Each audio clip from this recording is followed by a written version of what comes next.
Last में 1+h करे थे तो h टेंड्स टू 0 था, लेकिन वो हाँ। 1.99 कैसे हो गया था? ठीक है, देखते हैं। यस।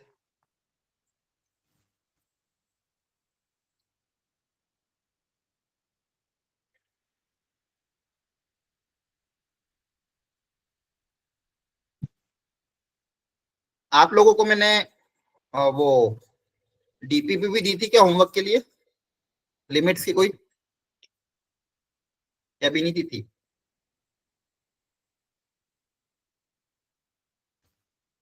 आपको कोई होमवर्क के लिए लिमिट्स का असाइनमेंट दिया था या नहीं दिया था? बताओ, याद है कि भी नहीं?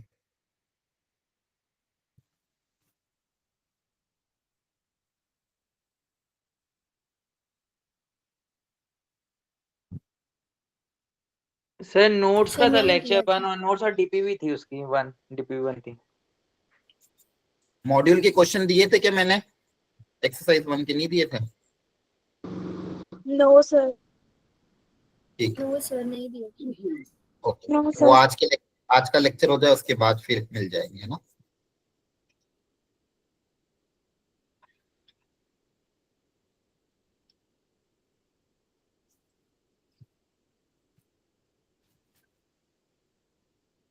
ध्यान से समझना आज का लेक्चर, मैं पुराना रिकैप भी करा दूंगा और आगे आज कंटिन्यू भी कर लेंगे हम।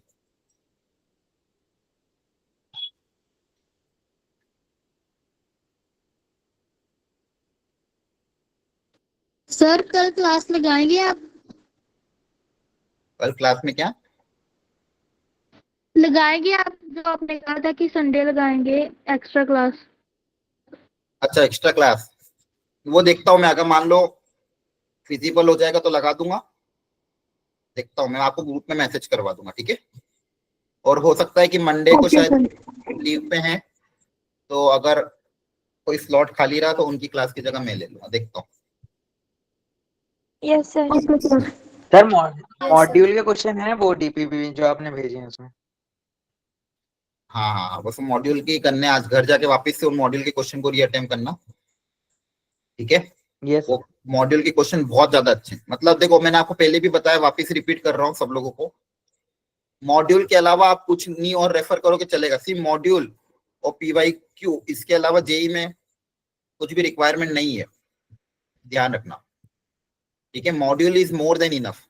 मॉड्यूल को अच्छे से कर लो, उसमें उसमें लास्ट में PYQ भी रहते हैं, तो दोनों काम आपके हो जाएंगे। चलो यस सर। स्टार्ट करते हैं।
ठीक है,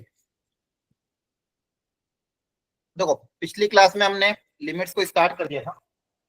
लिमिट्स में कुछ चीजें मैंने बताई थी आपको, कहाँ से स्टार्ट किया था हमने? सबसे पहले अपन ने एक फंक्शन लिया था f(x = दिस), तो मैंने कहा था कि फंक्शन में अगर x की जगह 2 रखोगे तो आंसर क्या आएगा? नॉट डिफाइन आएगा, है ना? क्योंकि x = 2 पे ऊपर भी 0 बन रहा है, नीचे भी 0 बन रहा है, उसको हमने नॉट डिफाइन बोला था। इसमें एक डाउट ये अराइज हुआ था कि सर अगर इसको हम सिंप्लीफाई करें तो ये सिंप्लीफाई होने के बाद x + 2 आता है, तो क्या यहाँ पे x को 2 रखने पे 4 नहीं लिख सकते? इसका कारण ये था कि इसको सिंप्लीफिकेशन में जो बीच की स्टेप आती है जहां पे हम x माइनस टू का फैक्टर कैंसिल करते हैं, ये हम तभी कैंसिल करते हैं जब हम ये लिखते हैं x not equal to 2। x not equal to 2 है तभी हम ये फैक्टर कैंसिल कर सकते हैं, फिर हम इस स्टेप पे आएंगे। तो यहाँ पे 2 रख के 4 आंसर, ये गलत है। तो 2 रखने पे प्रॉब्लम आ रही थी, 2 रखने पे फंक्शन क्या था, नॉट डिफाइंड। बाकी आप कुछ भी रखो आंसर आ जाएगा, लेकिन x इक्वल टू 2 पे फंक्शन नॉट डिफाइंड था और इसकी डोमेन भी क्या थी, ऑल रियल नंबर एक्सेप्ट 2। फिर इस चीज को हटाने के लिए हमने सोचा कि चलो एक काम करते, नेबरहुड में निकालते हैं 2 से थोड़ा सा पहले और 2 से माइनस, और तो 2 माइनस पे और 2 प्लस पे जब हमने वैल्यू निकाली तो हमको ये देखने को मिला 2 माइनस मतलब 2 से बहुत थोड़ा सा छोटा, 2 से बहुत थोड़ा सा छोटा, 2 के एकदम पास में, लेकिन 2 से हल्का सा छोटा, मतलब 1.9999। ये वैल्यू जब हमने फंक्शन में रखी, ये रख सकता हूँ क्योंकि 2 के बराबर नहीं है, फंक्शन में x इक्वल टू 2 नहीं रख सकते, लेकिन ये वैल्यू तो रख सकता हूँ मैं। तो 1.99 रखा जब इसके अंदर, तो वो इतनी आ रही थी। और 2 से थोड़ा सा ज्यादा मतलब हल्का सा ज्यादा 2.001 रखा, तो इसमें वैल्यू ऐसी कुछ आ रही थी। अब बेसिकली यहाँ पे क्या हुआ, जब x के हमने नेबरहुड मतलब x जब 2 को अप्रोच कर रहा है, इसको क्या बोला, x की वैल्यू जब 2 को अप्रोच कर रही है। अब 2 को अप्रोच करने के 2 रास्ते थे, 2 माइनस और 2 प्लस। 2 माइनस मतलब लेफ्ट साइड से, ये क्या हो जाएगा लेफ्ट साइड से, तो यहाँ से अपन निकालेंगे left hand limit, left side से अप्रोच करो तो लेफ्ट हैंड लिमिट, और ये राइट साइड है तो यहाँ से आती है राइट हैंड लिमिट। तो लेफ्ट साइड से अप्रोच करने पे भी 4 की तरफ जा रहा है, राइट साइड से अप्रोच करने पे फंक्शन 4 की तरफ जा रहा है। देखो ध्यान से, ये वैल्यू क्या अप्रोक्सीमेटली 4 की तरफ जा रही है ना? Yes sir. ठीक है, यस सर। Yes sir. तो हमने यहाँ से ये बोला कि लेफ्ट साइड से भी फंक्शन 4 की तरफ अप्रोच कर रहा है, राइट साइड से भी फंक्शन 4 की तरफ अप्रोच कर रहा है, तो हम ये ओवरऑल बोल सकते हैं कि limit x tends to 2, fx की वैल्यू क्या आ जाएगी, इक्वल टू 4। तो लिमिटिंग वैल्यू क्या आ जाएगी, 4। इसको पढ़ने का तरीका क्या है, इसको पढ़ने का तरीका है ये कि x जब 2 की तरफ अप्रोच कर रहा है तो फंक्शन 4 की तरफ अप्रोच कर रहा है। यहाँ पे ध्यान रखने वाली बात ये है कि दोनों ही केस में x की वैल्यू 2 के बराबर नहीं है, 2 की तरफ अप्रोच कर रही है, और fx भी 4 के बराबर नहीं है, 4 की तरफ अप्रोच कर रहा है ना? Yes sir. और लिमिट को सॉल्व करते टाइम यहाँ पे मैं फैक्टर को कैंसिल कर सकता हूँ। लिमिट को जब मैं सॉल्व करूंगा उसी फंक्शन की, तो यहाँ पे x माइनस 2 का फैक्टर कैंसिल कर सकते हैं, क्योंकि x 2 के बराबर नहीं, 2 की तरफ अप्रोच कर रहा है, इसलिए फैक्टर कैंसिल कर सकते हैं। कैंसिल करने के बाद x की जगह 2 रखोगे तो आंसर आ जाएगा, इसे डायरेक्ट भी निकाल सकते हैं। और ग्राफिकली भी हमने इस चीज को देखा था। फिर मैंने आपको अलग अलग ग्राफ बता, जैसे ये वाला ग्राफ अगर ध्यान से देखोगे, यहाँ पे लेफ्ट साइड से अगर लिमिट निकाली 5 की, तो लेफ्ट साइड से अगर देखा हमने तो फंक्शन 4 की तरफ अप्रोच कर रहा था, राइट साइड से फंक्शन 7 की तरफ अप्रोच कर रहा है। तो लेफ्ट हैंड लिमिट 4 है, राइट हैंड लिमिट 7 है, तो लिमिट की वैल्यू क्या होगी, x टेंड्स टू 5 पे, तो हम क्या लिखेंगे, डज नॉट एग्जिस्ट। तो जब भी लेफ्ट हैंड लिमिट और राइट हैंड लिमिट इक्वल ना हो, उस केस में हम क्या लिखते हैं, डज नॉट एग्जिस्ट। क्लियर है? Yes sir.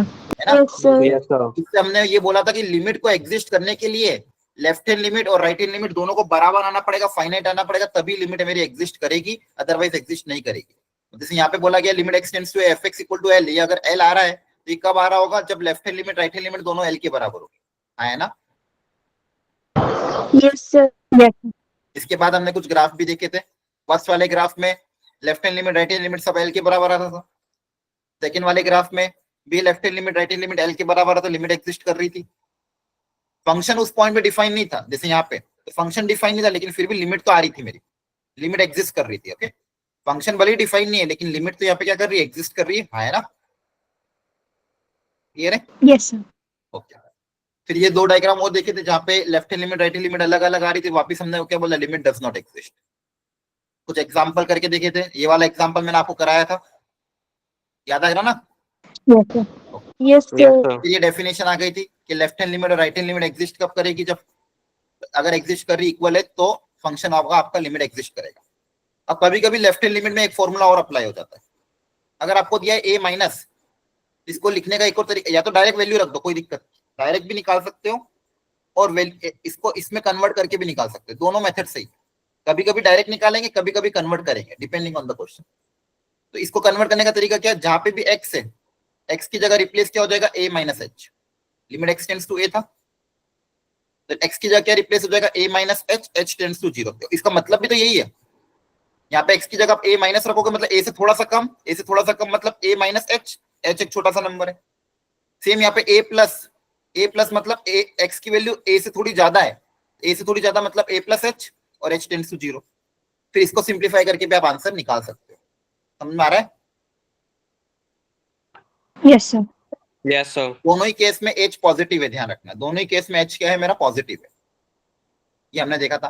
फिर हमने ये देखा था कि एडिशन, सब्ट्रैक्शन, मल्टीप्लिकेशन, डिवीजन में लिमिट्स को अलग अलग करके सॉल्व कर सकते हो। अगर लिमिट एग्जिस्ट कर रही फाइनाइट है तो लिमिट को अलग अलग दो फंक्शन है तो उनको एडिशन में, सब्ट्रैक्शन में, मल्टीप्लिकेशन में अलग अलग सेपरेट करके सॉल्व कर सकते हो। नॉर्मल फंक्शन लिमिट निकालना तो डायरेक्ट निकाल लो, जैसे यहाँ पे नॉर्मल फंक्शन है, यहाँ पे आंसर क्या आ जाएगा, लिमिट एक्स टेंड्स टू 2 है तो डायरेक्ट रख दो, एक्स की जगह 2 रख देंगे तो आंसर कितना आ जाएगा, 4, है ना।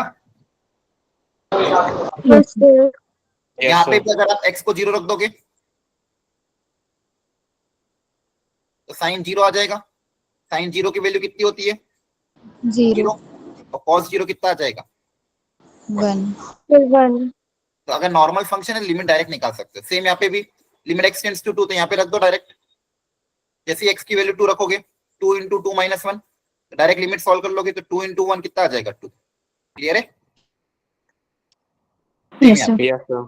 तो नॉर्मल फंक्शन है, कोई दिक्कत वाला नहीं तो डायरेक्ट रख देना। अगर x की वैल्यू 2 की तरफ अप्रोच करे तो फंक्शन की वैल्यू भी 2 की तरफ, यहाँ से क्या पढ़ोगे कि व्हेन x अप्रोचेस 2, ये जो आपका फंक्शन है x into x minus 1, इसकी वैल्यू भी 2 की तरफ अप्रोच कर रही है।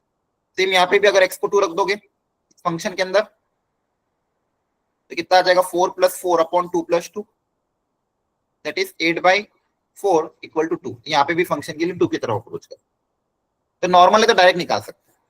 इसके बाद हमने देखा था इनडिटरमिनेट फॉर्म। अब कभी कभी क्या होता है, 7 तरह के इंडिटरमिनेट फॉर्म होते हैं जो हमको इस चैप्टर में पढ़ना है। जो हमने सबसे पहले एग्जांपल लिया था, limit x tends to 2 x² - 4 upon x - 2।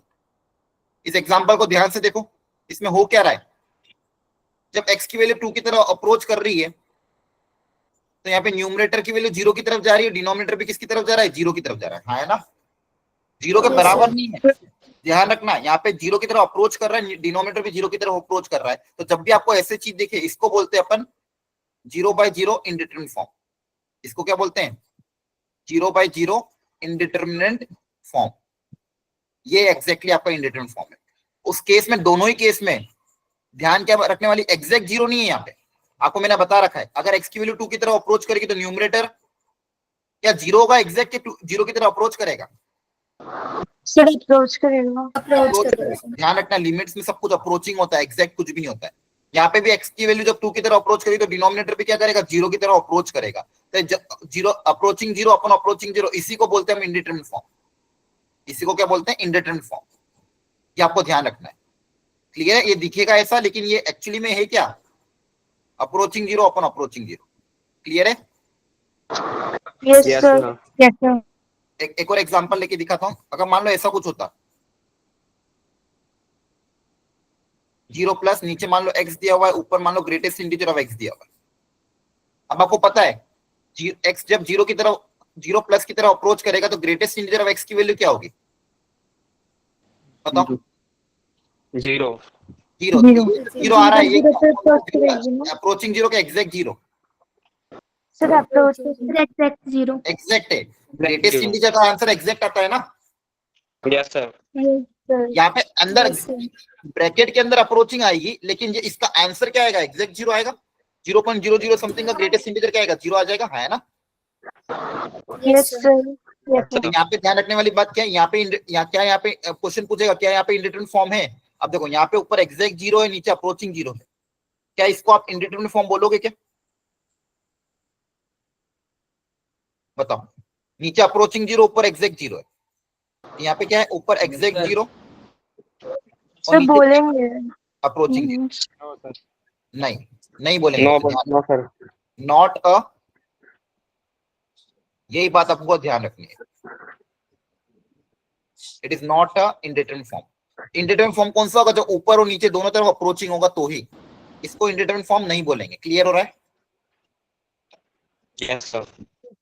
Yes sir. और ये इसका आंसर बेसिकली क्या आ जाएगा, 0 आ जाएगा। किसी भी नंबर को 0 से मल्टीप्लाई करने पे आंसर क्या आता है, 0 आता है ना। Yes sir. 0.000 समथिंग है और ऊपर एग्जैक्ट 0 है। अब नीचे नंबर कुछ भी हो, किसी भी नंबर को 0 से मल्टीप्लाई करने पे, एग्जैक्ट 0 से मल्टीप्लाई करने पे आंसर हमेशा क्या आएगा, 0 आएगा। क्लियर हो गया। Yes sir. Yes sir. ठीक है, तो यहाँ पे यही सारी बात ध्यान रखनी है। लिमिट x टेंड्स टू 0, अगर x² अपॉन x है तो ऊपर अप्रोचिंग। अब तो ये इंडिटरमिनेट फॉर्म है, लेकिन ये एग्जैक्ट 0 अपॉन 0 ये इंडिटरमिनेट फॉर्म नहीं है।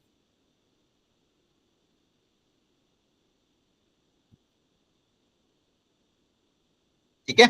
अब कभी कभी नॉट डिफाइन और इन्फिनिटी में भी बहुत सारे अंतर समझ में नहीं आता, तो इसको मैं समझा देता हूँ। मान लो कोई कांस्टेंट है के और नीचे एग्जैक्ट जीरो है, तो के अपॉन एग्जैक्ट जीरो को क्या बोलेंगे? नॉट डिफाइंड क्वांटिटी, है ना। डिनोमिनेटर में मैथ्स में जीरो अलाउड नहीं होता है ना। Yes Yes, sir. सर। लेकिन अगर के अपॉन अप्रोचिंग जीरो मतलब बहुत छोटा नंबर, तो किसी भी नंबर को बहुत छोटे नंबर से डिवाइड करेंगे तो नंबर बहुत लार्ज हो जाएगा, तो ये पूरा नंबर किसकी तरफ जाएगा? इन्फिनिटी की तरफ। के अपॉन अप्रोचिंग जीरो किसकी तरफ जाएगा? इन्फिनिटी की तरफ। आ रही बात समझ में? Yes, sir.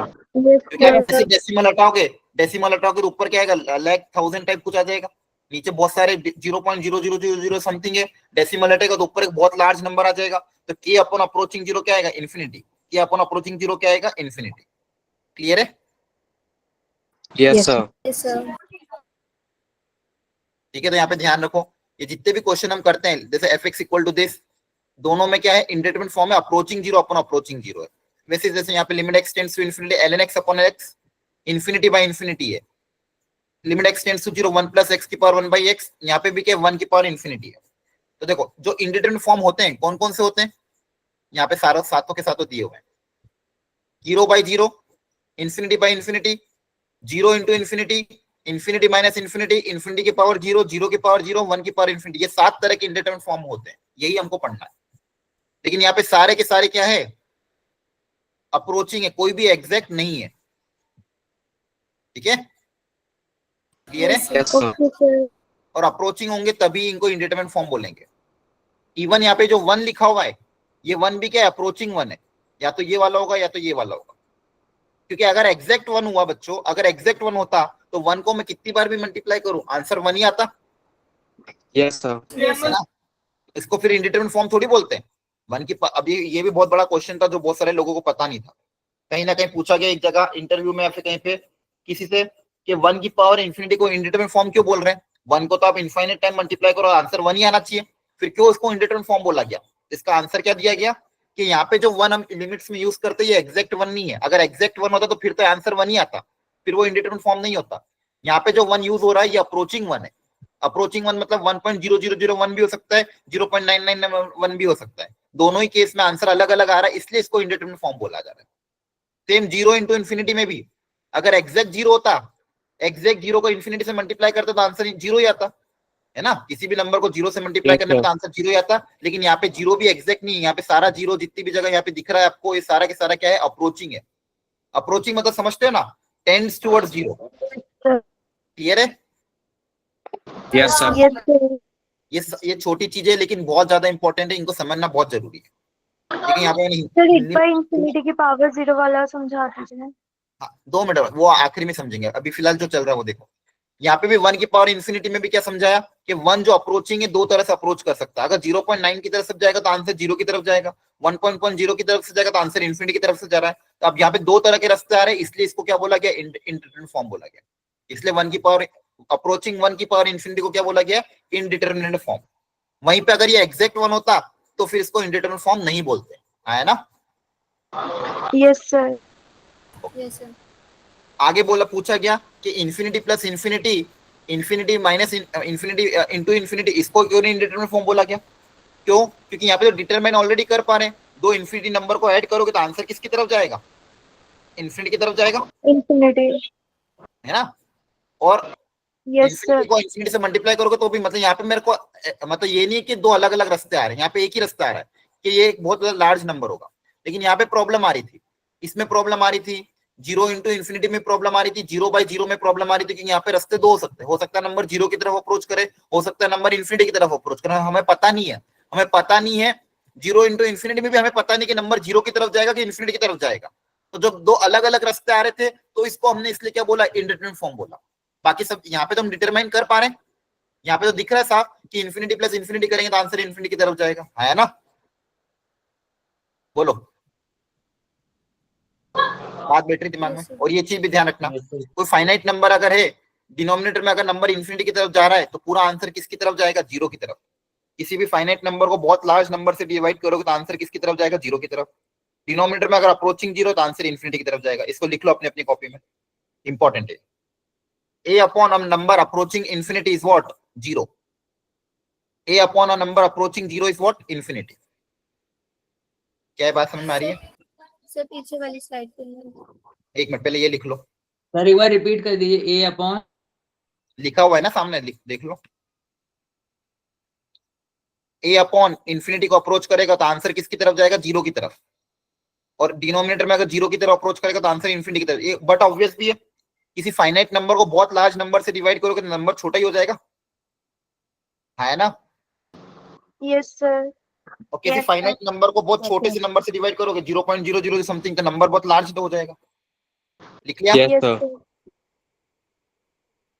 बोलो। Yes, sir. यस लिख लिया? सर। ये सारी चीजें यहाँ पे लिखी हुई है मैंने आप लोगों के लिए। ये लास्ट क्लास में क्वेश्चन कराया था, ठीक है? इसको भी एक बार और आप ढंग से एक बार घर पे वापस से आज अटेम्प्ट करना, ठीक है? Okay sir. हाँ, ये जो डीपीपी है ये भी प्रॉपर्ली अटेम्प्ट कर लेना, आज नोट्स में भेजूंगा। 12 क्वेश्चन है, 12 के 12 अटेम्प्ट करने प्रॉपर्ली, बहुत इंपॉर्टेंट है। आ रही बात समझ में? Yes sir. Yes sir. Module की ही एक्सरसाइज 1 की क्वेश्चन है, तो मॉड्यूल की एक्सरसाइज 1 की क्वेश्चन है, तो इसको ढंग से आज घर पे अटेम्प्ट कर लें। अभी हम आगे पढ़ेंगे थोड़ा। जैसे यहाँ पे क्वेश्चन दिया हुआ है, पढ़ो। For what value of m limit exist. अब लिमिट एग्जिस्ट की कंडीशन क्या थी? लिमिट कब एग्जिस्ट करती है? Left hand limit is equal to right hand left limit. Hand और राइट हैंड दोनों इक्वल हो। तो इसकी लेफ्ट हैंड लिमिट निकालो, राइट हैंड लिमिट निकालो, करो ट्राई।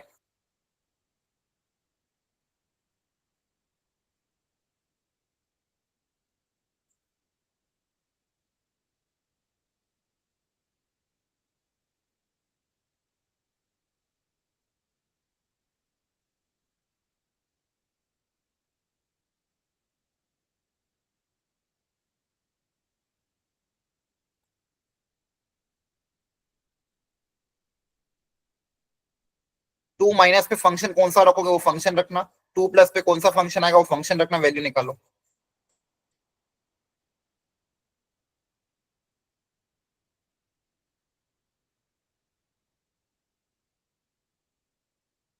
पता करो m कितना आएगा।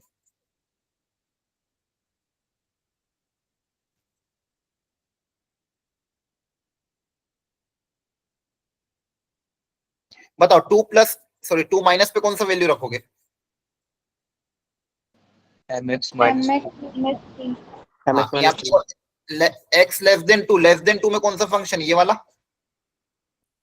Yes Yes, sir. सर। तो टू माइनस में कौन सा फंक्शन रखेंगे? mx minus 3। और टू प्लस में X by M. X by M. अब डायरेक्ट वैल्यू लिमिट की पुटअप कर दो।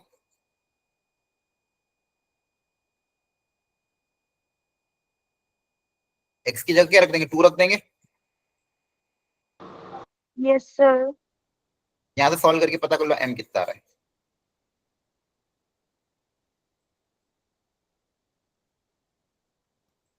तरीका समझ में आ गया ना? आसान है ना? Yes, कितना sir. बनेगा quadratic? 2m square minus 3m minus 2 equal to 0।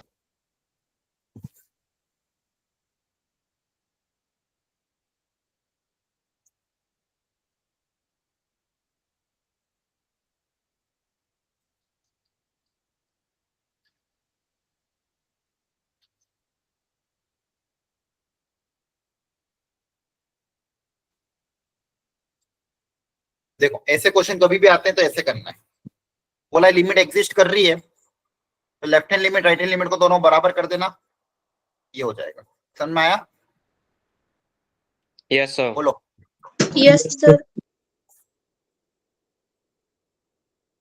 Dhruv clear हुआ ये?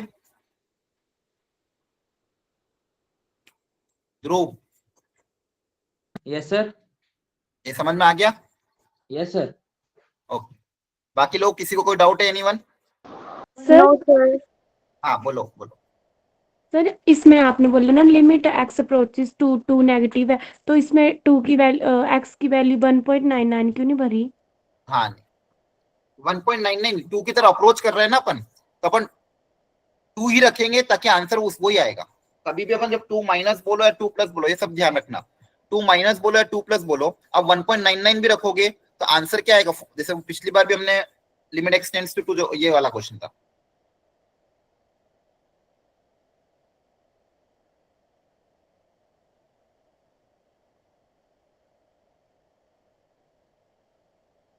जैसे ये वाला limit X tends to X plus 2, अब यहाँ पे भी 2 की तरफ अप्रोच कर रहा है, तो 1.999 प्लस 2 रखोगे तो क्या आएगा? 3.999। तो बेसिकली 4 की तरफ अप्रोच करेगा, इक्वल टू क्या लिख देंगे? 4। तो लिमिट सॉल्व करते टाइम हम डायरेक्ट वैल्यू लिखते हैं, क्योंकि वहां पे लिमिटिंग वैल्यू हमने ऑलरेडी वर्ड लिमिट यूज कर लिया है ना, हमने वो जो वर्ड लिमिट यूज कर लिया तो उसकी जगह हम वैल्यू ही रख देते हैं। क्लियर है? तो वहां पे भले ही लिख रहे हैं अपन 2 + 2 4, लेकिन उसका मतलब तो हमें पता ही है कि x जब 2 की तरफ अप्रोच करेगा तो फंक्शन 4 की तरफ अप्रोच करेगा, लेकिन लिमिटिंग वैल्यू क्या है? इक्वल टू 4 है, तो लिमिट का वर्ड वो वर्ड लिखने के कारण हम 2 ही रख देते हैं। क्लियर है? और इक्वल टू 4 करते हैं। सेम यहाँ पे भी 0 की तरफ अप्रोच कर रहा है, लेकिन यहाँ पे आंसर 1 आ रहा है, लेकिन एग्जैक्ट 1 नहीं है, 1 की तरफ अप्रोच कर रहा है ना? Yes sir. Yes. यहाँ पे मैंने लिखा है, यहाँ पे x की वैल्यू जब 2 की तरफ अप्रोच करेगी तो ये जो फंक्शन की वैल्यू ये भी 2 की तरफ अप्रोच कर रही है, लेकिन लिमिट लगाने पे इक्वल टू 2 लिख रहा है, क्योंकि लिमिटिंग वैल्यू तो इक्वल टू 2 है। तीन चीजें हैं यहाँ पर, तीनों में अंतर समझ लो। ये सब लोग सुनो ध्यान से। अगर मैं ये चीज लिख रहा हूं, लिमिट x टेंड्स टू मान लो 0 cos ऑफ x, यहां से आपको 2-3 चीजें समझनी। क्या क्या बताओ? जब x 0 की तरफ अप्रोच कर रहा है तो cos x के बारे में क्या बोलोगे? 1 की तरफ अप्रोच करेगा। 1 की तरफ अप्रोच करेगा, 1 के बराबर नहीं है। लेकिन अगर मैं यहाँ लिमिट लिख दूंगा, limit x tends to 0 cos x, तब क्या आ जाएगा? Equal to 1। सब 1 आ जाएगा फिर। हाँ, तो इक्वल टू 1 लिखेंगे। इस लिमिट का आंसर तो क्या आएगा? Equal to 1। लेकिन अपन को ये पता है कि cos x किसकी तरफ अप्रोच करेगा? 1 की तरफ, क्योंकि x 0 की तरफ अप्रोच कर रहा है। ये 3 लाइन आपको समझनी है। क्लियर है? सर फर्स्ट और थर्ड में क्या डिफरेंस है? क्या?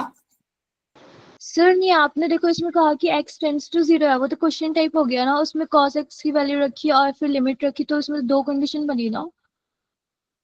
नहीं, सिंपल है, कंफ्यूज मत हो। x जब 0 की तरफ अप्रोच कर रहा था, cos x 1 की तरफ अप्रोच करेगा। ये समझ में आ गया? Yes sir. ठीक है। उसमें अगर मैं लिमिट लग रहा हूँ मतलब मैं क्या बोल रहा हूँ? What is the limiting value of cos x? तो limiting value of cos x is equal to 1। उसी चीज को लिखने का तरीका है वो। ठीक है? उसी चीज को लिखने का तरीका है वो, उसमें कुछ अलग अलग चीजें नहीं है। सिंपल वही है, अगर x 0 की तरफ अप्रोच कर रहा है तो फंक्शन 1 की तरफ अप्रोच कर रहा है, तो उसकी लिमिटिंग वैल्यू क्या हो जाएगी? Equal to 1। ये तो एक ही चीज, बस उसको लिखने का तरीका लिमिट के टर्म्स में। Okay sir. हाँ, ये सारा डीपीपी आप सब लोग सॉल्व करना। इन डीपीपी में गलतियां होगी तो आपको सीखने को मिलेगा। अब इंडिटरमिनेट फॉर्म को हटाने के लिए अलग अलग मेथड यूज किए गए। सर लास्ट में m की वैल्यू 2 एंड -1/2 दोनों आई थी ना? हाँ, दोनों आएगी। ओके। हाँ, अब आपको इंडिटरमिनेट फॉर्म हटाने के लिए अलग अलग मेथड यूज करे गए। ठीक है? कि आपको अगर मान लो इंडिटरमिनेट फॉर्म हटाना है, जैसे 0/0, ∞/∞, 0 × ∞, इनको सॉल्व करने के तरीके अलग अलग बताए गए हैं। उन एक एक तरीकों को हमको समझना तरीके से।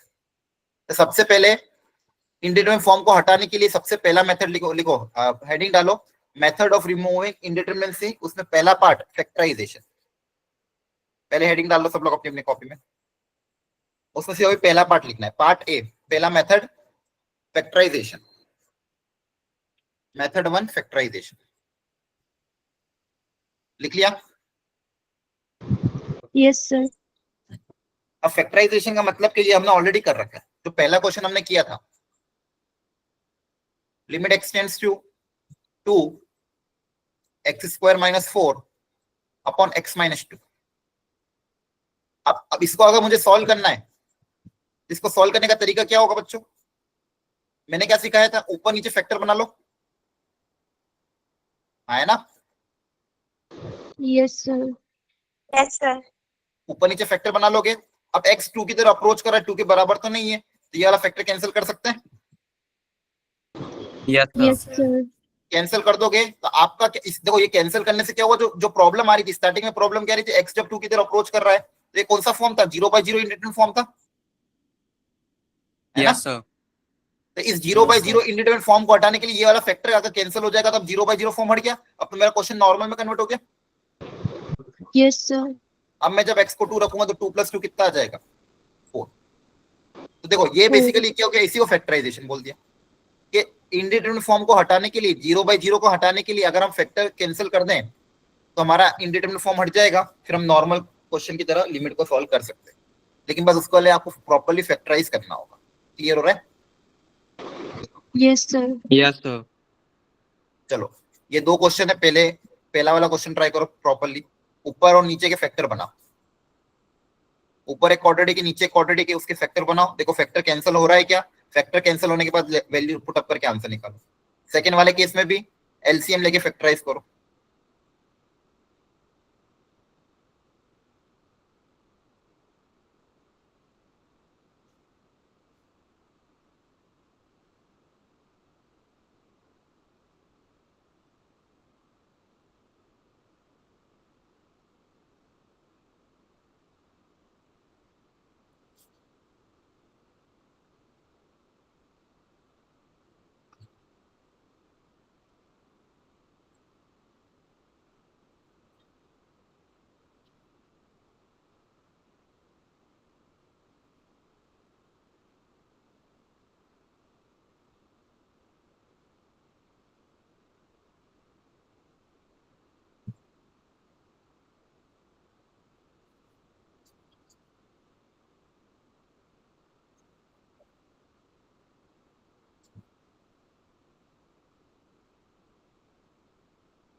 करो ट्राई दोनों क्वेश्चन प्रॉपर्ली। पहले एलसीएम लेना, फिर फैक्टराइज कर देना।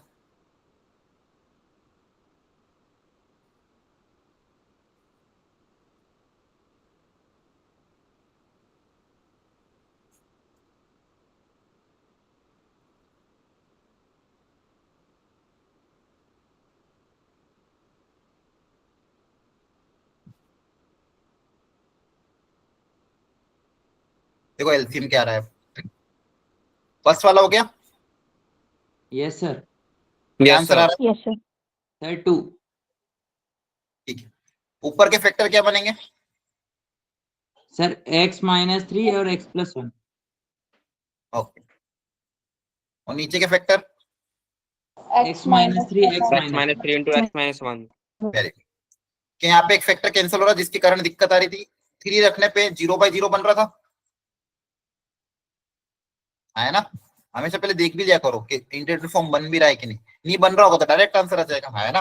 अगर मान लो 0/0 नहीं बन रहा है, नॉर्मल क्वेश्चन है, तो डायरेक्ट आंसर आ जाएगा। और 0/0 अगर बन रहा है तो फैक्टराइज करेंगे, और जैसे ये फैक्टर कैंसिल होगा आपका 0/0 फॉर्म हट जाएगा, है ना? Sir, X 10 to 3 है. तो आंसर क्या आ जाएगा? =3। क्लियर हो गया? Sir, X 10 to 3 है. अच्छा 3 है, ठीक। 3 रख देना तो कितना आ जाएगा? 4/2 2। अब अगला वाला करो, उसमें एलसीएम लो। फैक्टर मैंने बना दिया, एलसीएम लो, सिंप्लीफाई करो। यहाँ पे भी पहले चेक कर लेना, x को 2 रखोगे तो आपका 0/0 बन रहा है। तो एलसीएम यहाँ पे क्या आ जाएगा?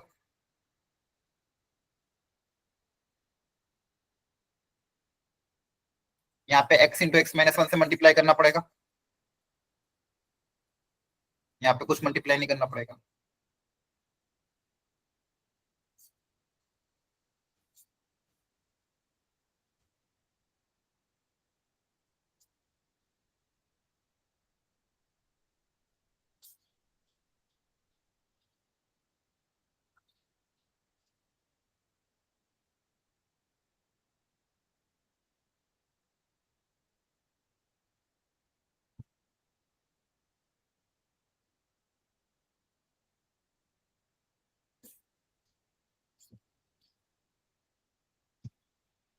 बनाओ फैक्टर। फैक्टर बनाने के बाद देखो x - 2 का फैक्टर कैंसिल होना चाहिए। जैसे ही वो कैंसिल हो x की जगह 2 रख दो, करो पता जल्दी से।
हो गया?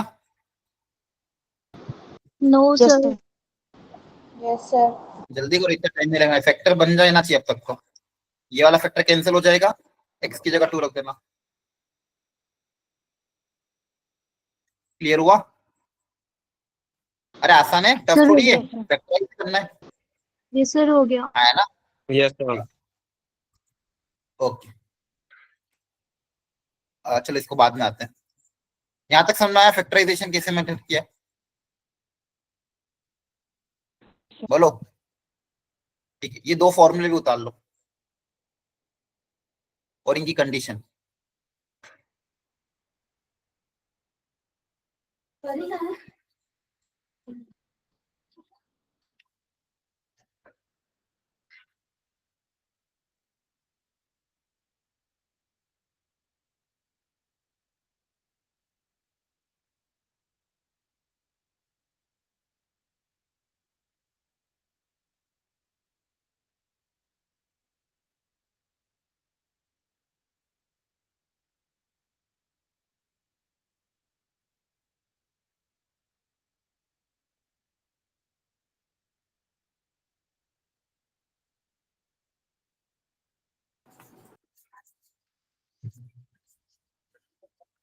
लिख लिया सबने? बोलो। Yes, अब sir. देखो इसको, ये फॉर्मूला भी लिख लो। अब इसको समझने का तरीका आसान है। x की पावर n माइनस a की पावर n का ये एक्सपांशन है। एक फैक्टर बनेगा आपका x माइनस a, और फिर क्या होगा, पावर एक एक करके कम होती जाएगी। x माइनस 1, फिर a, x माइनस 2, फिर a square, x n minus 3, और लास्ट में x की पावर 0, a की पावर n माइनस 1। ऐसे माइनस हुआ तो, अगर प्लस हुआ तो पावर अगर ऑड होगी तो ही हम फैक्टराइज कर पाएंगे। एक फैक्टर मतलब x प्लस a कॉमन आएगा, ऑड पावर में एक factor x plus a common आ जाएगा, फिर एक एक करके पावर कम कर दे जाना। n है तो n का n माइनस 1, फिर ऐसे करके एक एक फैक्टर आपका क्या होता जाएगा, कम होता जाएगा। क्लियर हो गया? एग्जाम्पल के तौर पे x की पावर, जैसे मान लो एग्जाम्पल ले रहा हूँ, x cube minus 8, x cube minus 8 को क्या लिख सकते हो, एक्स क्यूब माइनस 2 का क्यूब, है Yes, ना? sir. Yes, sir. Yes, इसको sir. आपको पता है a क्यूब माइनस बी का फॉर्मूला अप्लाई करते देखो यही बनता है। एक फैक्टर बनता है a minus B, A square minus A B plus का बी स्क्वायर। ठीक है, इसी तरह से मान लो, अगर मान लो मैंने लिखा x की पावर 5 माइनस 1, इसका भी एक फैक्टर क्या बनेगा, सबसे पहले देखो x minus A is always a factor.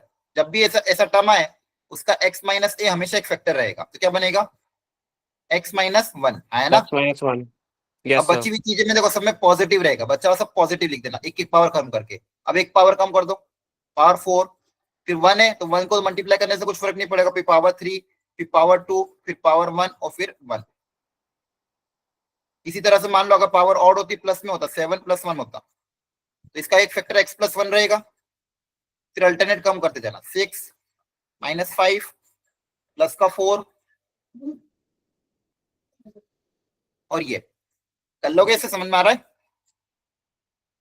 Yes, sir. Yes, sir. चलो ये वाला फॉर्मूला अप्लाई करो, यहाँ पे फैक्टराइज करो न्यूमरेटर और डिनोमिनेटर दोनों को। एक्सक्यूज मी सर स्क्रीन हाँ, शो नहीं हो रही है। बस हो रही है। और ये ध्यान, मुझे नहीं हो रही। हाँ तो आपका नेट है तो खत्म होने वाला हो, वापिस से एक बार देखो। सर वाईफाई है। हाँ, तो रिजॉइन बाकी कर बच्चों लो, को हो जाएगी। हाँ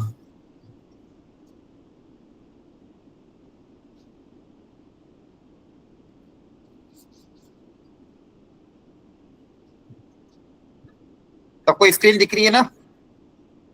Yes, sir. Yes, sir. ठीक है, यस सर। जल्दी से फैक्टर बनाओ, अभी जो सिखाया था उसी फॉर्मूले से फैक्टर बनाओ। फैक्टर बनाने के बाद एक फैक्टर कैंसिल कर दो, फिर देखो बच्चा आंसर क्या आएगा।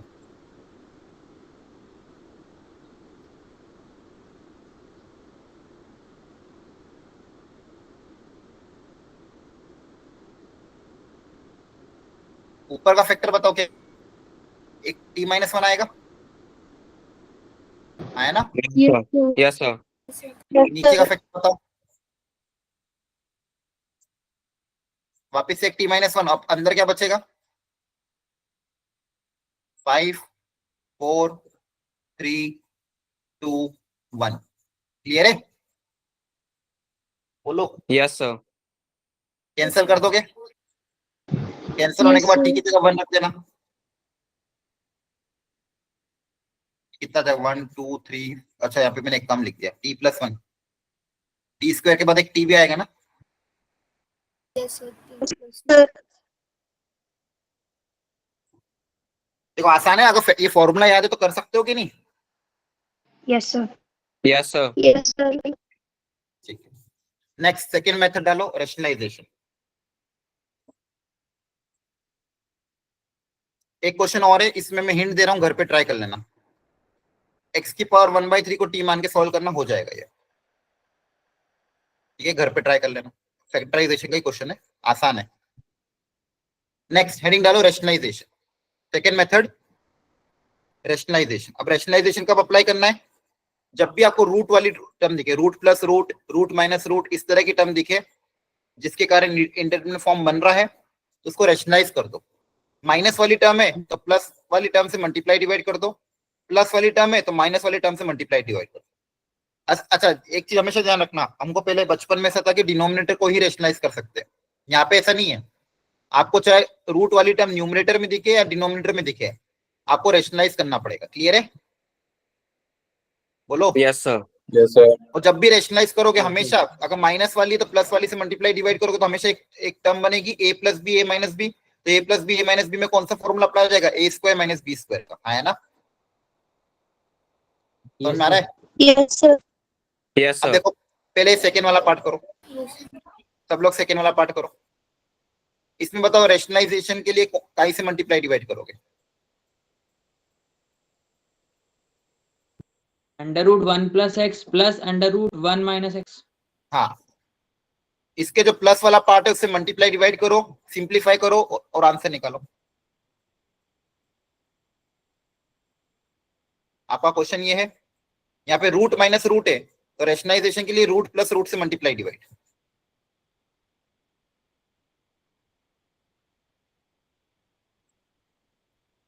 रूट प्लस रूट से मल्टीप्लाई डिवाइड। जिसको इसमें डाउट हो तो प्लीज पूछ लो ये स्टेप में, एनीवन। किसी को अगर इस स्टेप में डाउट हो तो पूछ लो। ऊपर इसके बाद न्यूमरेटर में a plus B A minus B का फॉर्मूला अप्लाई हो जाएगा। a plus B A minus B का फॉर्मूला क्या होता है? a square minus B square.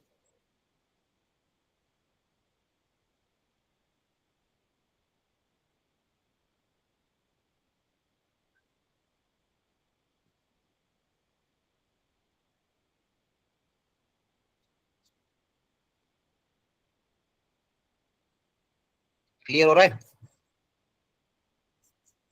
Yes, sir. Yes, sir. करो सिंप्लीफाई कितना आ रहा है?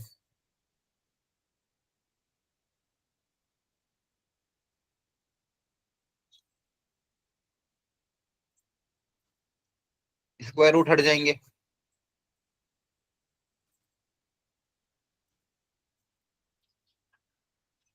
नीचे कोई दिक्कत नहीं, प्लस वाले से दिक्कत नहीं, तो प्लस वाले को ऐसे ही पड़े रहने देना, कोई दिक्कत नहीं उससे। क्योंकि प्लस वाला दिक्कत नहीं, दिक्कत माइनस वाला दे रहा था। अब जैसे आप रेशनलाइज करोगे, देखो ये 1 प्लस का 1 माइनस का 1 कैंसिल हो जाएगा, माइनस माइनस प्लस एक्स हो जाएंगे। 2x हो जाएगा. तो कितना आ जाएगा? 2x।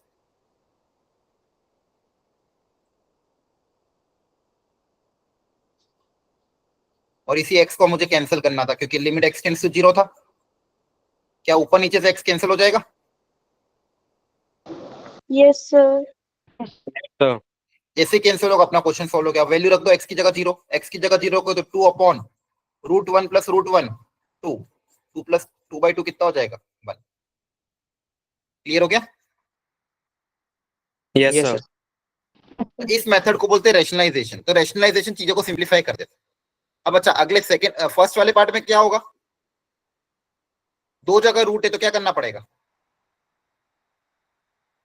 दो जगह रूट है तो क्या करना पड़ेगा? बोलो, जो मन में आ रहा है बोलो। दोनों रूट को हटाने के लिए क्या करना पड़ेगा बताओ?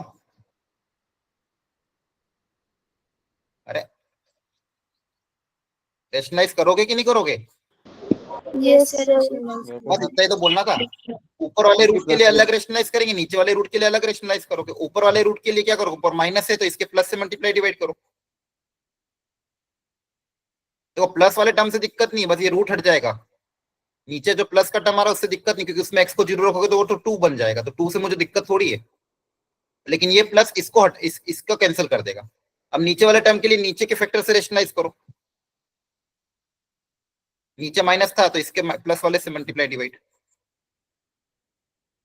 करो, सिंप्लीफाई, निकालो आंसर।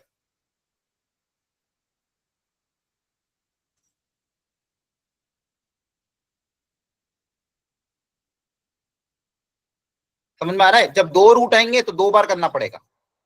इसी स्टेप में किसी को डाउट हो तो पूछ लो अभी, एनीवन। जब 2 रूट आएंगे तो 2 बार रेशनलाइज करना पड़ेगा। पक्का सबको समझ में आ रहा है? बोलो। सर ये सेकंड Yes, वाले sir. को क्यों रेशनलाइज क्यों किया एक्चुअल में? वो चीज समझ नहीं, करना कब है? करना कब? जब भी रूट दिखे तो करना है। सर सेकंड वाले रूट में क्वेश्चन में एंड में एक ही बच रहा था ना। सुनो, पूरी बात सुनो। सेकंड वाले पार्ट में ऊपर रूट माइनस रूट था, तो एक ही जगह रूट माइनस रूट था तो ओपन ने रेशनलाइज कर दिया। फर्स्ट वाले पार्ट में ऊपर भी रूट माइनस रूट है, नीचे भी रूट माइनस रूट है, तो ऊपर वाले रूट माइनस रूट को हटाने के लिए प्लस वाले से मल्टीप्लाई डिवाइड करेंगे, नीचे वाले रूट माइनस रूट को हटाने के लिए उसके प्लस माइनस से मल्टीप्लाई डिवाइड करेंगे। अब जैसे इनको मल्टीप्लाई करोगे तो प्लग इन कर लो, इसको इसके रेशनलाइजिंग फैक्टर से मल्टीप्लाई कर लो, और इस वाले को इसके रेशनलाइजिंग फैक्टर से मल्टीप्लाई डिवाइड कर लो। ये बचे हुए दोनों को साइड में पड़े रहने दो। तो a plus B, a minus B क्या हो जाएगा? A square minus B square. A square minus B square को तो रूट हट जाएगा, और नीचे भी इसको और इसको मल्टीप्लाई करोगे वापस a plus B, A minus B, A square minus B square, तो इसका रूट हट जाएगा। इससे होगा क्या? 1 कैंसिल हो जाएगा। जैसे ही 1 कैंसिल होगा आपका आधा काम हो जाएगा। और जो बचे हुए 2 फैक्टर है उनको एज इट इज लिख लो। कौन कौन सा फैक्टर बचा? एक तो न्यूमरेटर में ये रूट प्लस रूट बचा,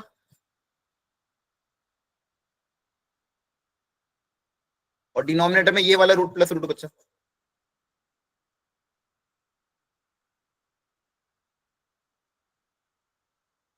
अब देखो रेशनलाइजेशन करने से होता क्या है, यहाँ पे ये 1 कैंसिल हो जाएगा, यहाँ पे ये 1 कैंसिल हो जाएगा। ऊपर क्या बचेगा? X square minus x.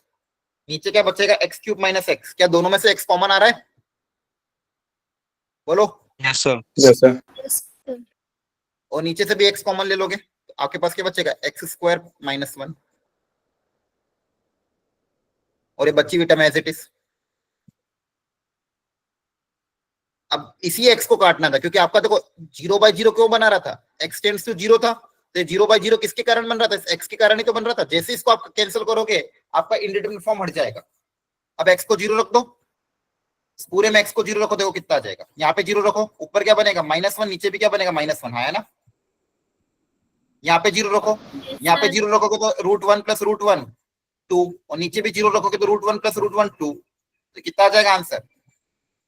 1। तो जो 0 बना रहा था आपका, देखो 0/0 फॉर्म क्या? एक्स टेंड्स टू 0 था, तो 0/0 किसके कारण बन रहा था? एक्स अपॉन एक्स के कारण। फर्स्ट वाले पार्ट में भी 0/0 किसके कारण बन रहा था? एक्स अपॉन एक्स के कारण, क्योंकि एक्स 0 की तरफ जा रहा है। जैसे ही वो फैक्टर कैंसिल होता है आप डायरेक्ट वैल्यू रख सकते हो, क्योंकि फिर इंडिटरमिनेट फॉर्म हट जाता है। सर बेसिकली हमको इंडिटरमिनेट फॉर्म हटानी है ना? हाँ बस ये देखो, यहाँ पे भी इंडिटरमिनेट कहाँ गया क्वेश्चन? यहाँ पे भी इंडिटरमिनेट फॉर्म क्यों बन रहा था? t टेंड्स टू 1, t = 1 के कारण बन रहा था। जैसे 1 रखोगे 0/0 बन रहा था, तो t टेंड्स टू 1 में t-1 वाला फैक्टर कैंसिल हुआ और आपका क्वेश्चन सॉल्व हो गया। इसके पहले वाले में, ये फर्स्ट वाले में x टेंड्स टू 3 था, तो 3 रखने पे 0/0 बन रहा था, तो x - 3 का फैक्टर कैंसिल हुआ और आपका इंडिटरमिनेट फॉर्म हट गया और आपका आंसर आ गया। तो फैक्टराइजेशन हो गया, सेकंड मेथड हो गया रेशनलाइजेशन। दोनों में रेशनलाइजेशन तो डायरेक्ट दिखेगा हमेशा, रूट वाला टर्म दिखे एक है, अगर एक ही पेयर है तो एक ही बार मल्टीप्लाई डिवाइड करोगे, 2 है तो 2 बार करोगे। फिर एक प्लस वाले को और एक माइनस वाले को आपस में प्लग इन कर लेना, इस ये माइनस ये प्लस आपस में प्लग इन हो गए, हमेशा एक फैक्टर कैंसिल हो जाएगा, और बची हुई जो चीज बची हुई है उसमें एक्स की वैल्यू पुटअप कर देना। ठीक है, चलो एक काम करो, ये क्वेश्चन नंबर 3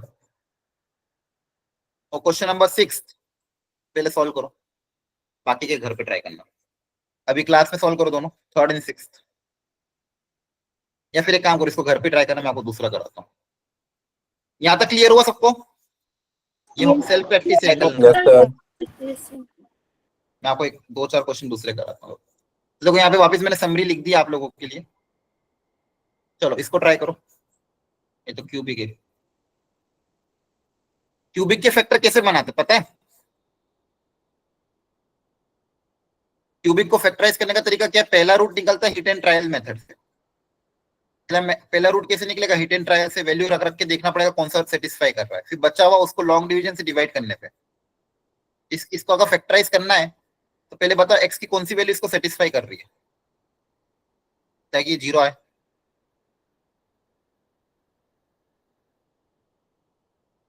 एक्स की कौन सी वैल्यू पे 0 आ रहा है? देखो 1 रखोगे तो 1 रखने पे 0 नहीं आ रहा है।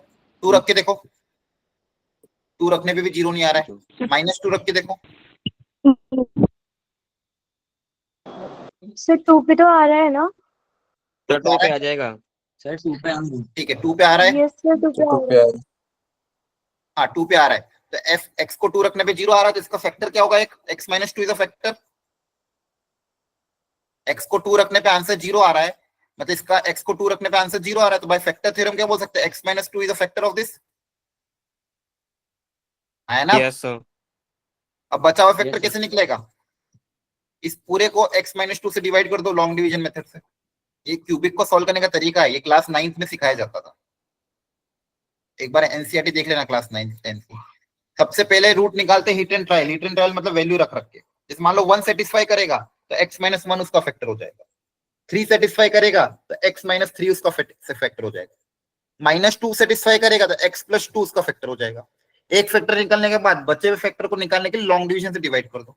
अब इसको लॉन्ग डिवीजन से कैसे डिवाइड करेंगे? सबसे पहले x से, यहाँ पे x³ है, x² से मल्टीप्लाई होगा, x² से मल्टीप्लाई कर दो, x² से मल्टीप्लाई करो तो कितना आएगा? x³ - 2x², तो -2x² को अलग लिख दिया, फिर सब्सट्रैक्ट करते थे, ये कैंसिल हो जाएगा, इनका साइन चेंज, ये माइनस का हो जाएगा प्लस, तो पहले हायर पावर को आगे लिख रहा हूँ, फिर बची हुई टर्म एज इट इज, फिर 2x² को x से डिवाइड करोगे तो कितना आएगा? 2x, तो 2x दे देंगे यहाँ पे, 2x से मल्टीप्लाई करोगे, फिर से सब्ट्रैक्ट करोगे, ये कैंसिल हो जाएगा, ये माइनस का प्लस, तो बचेगा 2x - 4। अब +2 से मल्टीप्लाई कर देना तो वापस कितना आ जाएगा? 2x - 4, reminder 0। अरे ये तो बचपन में सिखाया गया होगा स्कूल में, बोलो। Yes, sir. Yes, sir. Yes sir. फिर भी Yes, करके दिखा sir. रहा हूँ, अगली बार मैं नहीं करूंगा। जिसको इसमें दिक्कत हो प्रैक्टिस कर लेना, क्योंकि क्यूबिक इक्वेशन पूरी मैथमेटिक्स में कोई सी भी चैप्टर में आ सकती है। ये चीज आपको क्लास में अभी 12th में नहीं सिखाई जा सकती।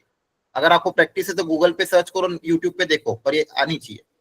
तो इसके 2 फैक्टर बन गए, एक फैक्टर ये, एक फैक्टर ये, और नीचे तो क्वाड्रेटिक है उसके 2 फैक्टर बना देना।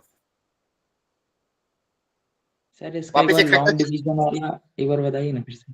नहीं मैं नहीं बताऊंगा लॉन्ग डिवीजन, या लिमिट्स का चैप्टर चल रहा है, आप यूट्यूब से सर्च कर लेना, ठीक है? क्लास 9th का चीज है, Yes, sir. इसमें मैं टाइम इन्वेस्ट करूंगा, 15 मिनट चले जाएंगे, ठीक है? वो इन्वेस्ट कर नहीं सकते अपन, इसलिए घर पे सीख लेना। जब भी क्यूबिक इक्वेशन है लॉन्ग डिवीजन मेथड, यहाँ पे x को 2 रख देना, आंसर आ जाएगा। क्लियर है? Yes, sir. Yes sir.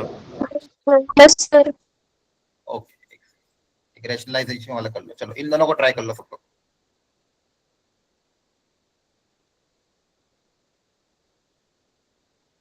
करो रैशनलाइज और निकालो आंसर।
हो गया अटेम्प्ट?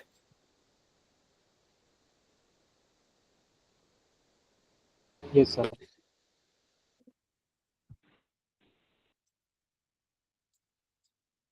क्या है फर्स्ट पार्ट का आंसर? 2/5।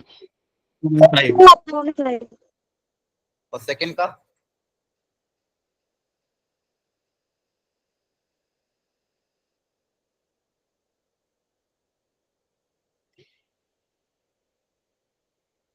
फर्स्ट वाला देख लो जिसका डाउट है, सारे स्टेप्स को देख लो जो जहां पे आपकी मिस्टेक हुई है। फर्स्ट का आंसर करेक्ट है 2/5, सिंपल रेशनलाइजेशन करना था। सेकंड करो जल्दी से।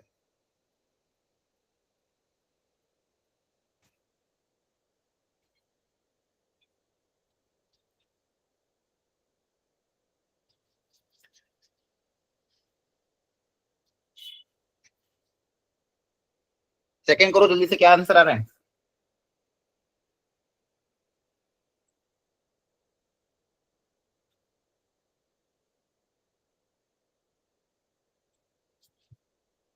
किसी को डाउट हो फर्स्ट में तो पूछ लेना कोई स्टेप में।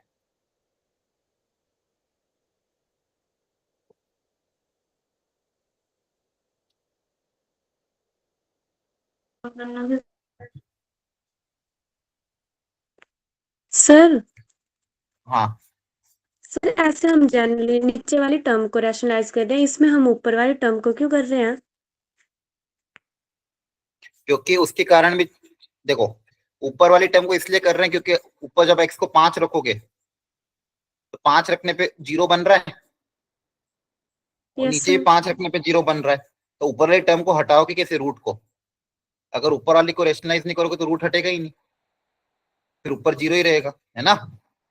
Yes sir. तो दोनों को 0/0 हटाने के लिए ऊपर नीचे दोनों जगह रेशनलाइज करना पड़ेगा। ऊपर भी 0 बन रहा है, नीचे भी 0 बन रहा है, तो ऊपर वाले रूट को हटाने के लिए ऊपर को रेशनलाइज करेंगे, नीचे वाले रूट को हटाने के लिए नीचे वाले को रेशनलाइज करेंगे, फिर प्लग इन कर लेंगे प्लस माइनस वाले को। उससे x-5 का फैक्टर तभी तो कटेगा। अगर ऊपर रेशनलाइज नहीं करूंगा तो x-5 का फैक्टर बनेगा ही नहीं, है ना? Yes x sir. Tends to 5 पे x टेंड्स टू 5 से 0/0 बन रहा था, तो इसको हटने के लिए x/5 कटना पड़ेगा, और x/5 तभी कटेगा जब ऊपर नीचे रेशनलाइज होगा। देखो ध्यान से, यहाँ पे कट गया, फाइनली आंसर 8/5 आ गया, है ना? ठीक है, यस सर। ओके ठीक है। कल आपका मेजर टेस्ट है, थोड़ा रिवाइज करके प्रॉपर्ली करना। आज का लेक्चर सबको समझ में आ गया? Yes sir. Yes, sir. Yes sir.